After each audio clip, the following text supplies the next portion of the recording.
One of the best parts of going to the coin conventions is walking around the floor and talking to the different dealers and collectors with what kind of cool coins they've brought to the show.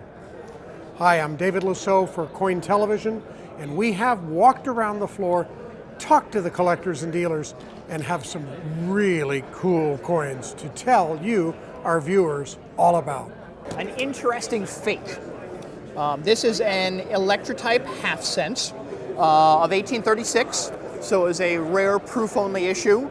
But in the 1850s and 60s, when people were really starting to collect half cents by date for the first time, to complete their collections, Electrotypes were made. And some of these Electrotypes were actually made at the United States Mint and then traded for items for their cabinet.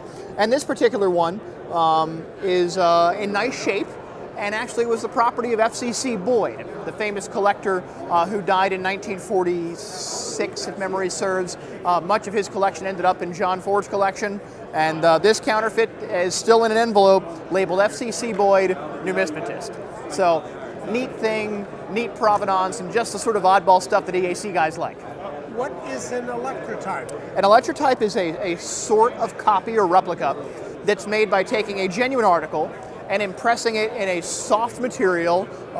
Generally, it'll be some sort of a clay or something of that consistency that's then put in an electrically charged bath containing liquid copper.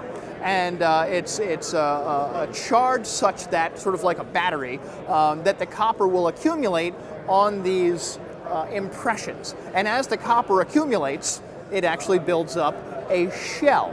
And so you can peel the shell away from this, basically a mold, and put them together, and what you have are two positives that is basically like a hollow coin that happens to be the exact same shape, dimension, and everything else of the authentic article. So they tend to be hollow, so they're easy to tell from the real thing. They have a seam around the edge, but in all other ways it's an exact copy of the authentic item. What kind of value? $250. One of my favorites, in fact, it's the coin that started me collecting by Sheldon varieties, which Sheldon identified all the dies that were made in the early coins from 1793 to 1814. This is an 1801 Sheldon die number 219, which doesn't mean anything to anyone who's not a collector, but those of us who are collectors of Sheldons know that this is called the 3-air reverse. And I just love this coin, and this is the coin that got me collecting Sheldons. Up to this point, I'd only collected a year set. But when I heard about this coin, I was fascinated by it, and I started looking at the different varieties.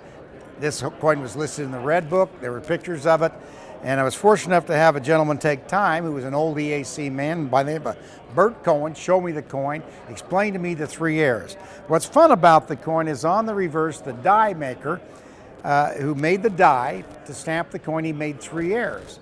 The first air is that on the fraction 1/100, it says 1/000. He, instead of putting a 100, meaning 1 cent, 100 for $1, he put 000, so there was an error there. The second thing is they used 2 I's instead of the letter U to make United. So there's 2 I's for the word, for the letter U in United. And the third thing is the stem at the bottom of the reef is supposed to have 2 stems coming out. He only has 1 stem. So it's called the 3-air reverse. It's very fun, interesting coin, but it's hard to get one that shows all 3 airs because they're reused.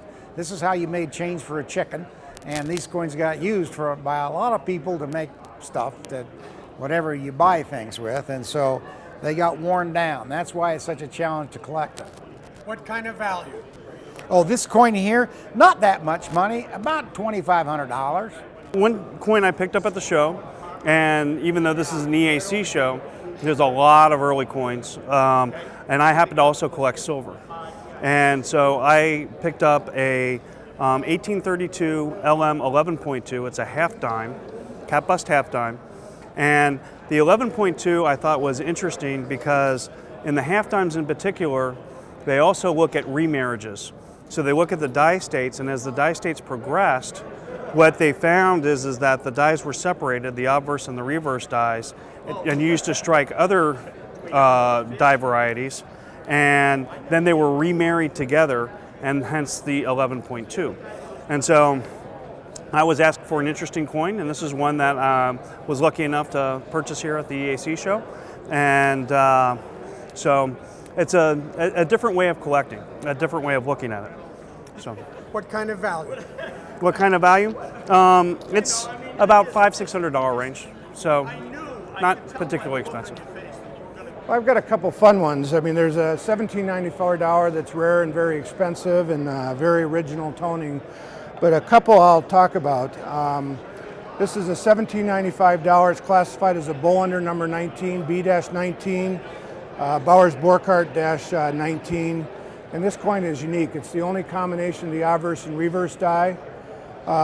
This was the last coin Warren Miller needed to complete his collection. And I'd been after it for about 20 years as a collector before I was a professional numismatist. And I eventually got it from the grandson of the original collector. It was discovered in 1952. It stayed in the collection, and it was unavailable till Warren bought that to complete his collection. So if you look at it, it's got a silver plug center. You can see a little bit of it on the reverse also. We'll look at the coin in a second. And so that's a fun one because it was the last one he needed. And then the other one of my favorites, is a $1798 drape bust with what they call a heraldic eagle reverse.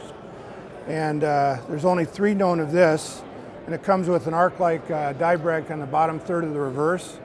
And interesting enough, they're all 3 different. There's kind of a light crack, a medium crack, and this is a very heavy crack.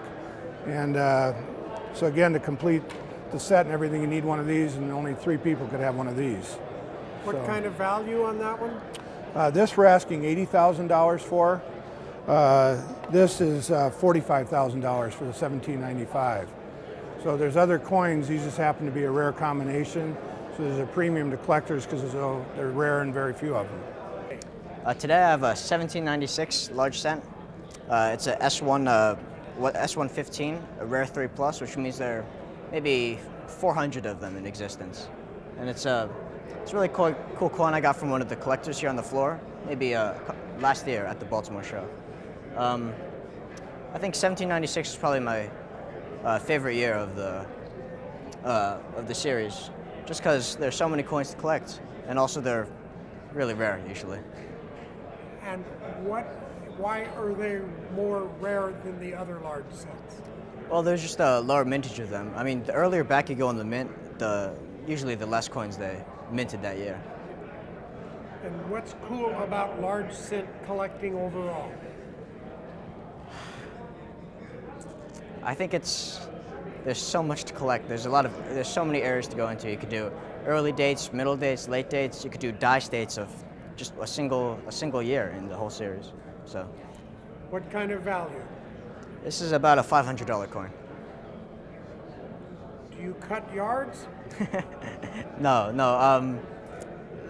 I'm like a vest pocket dealer, so I never set up at a table at any of these shows, but I buy and sell a lot of coins. So, yeah.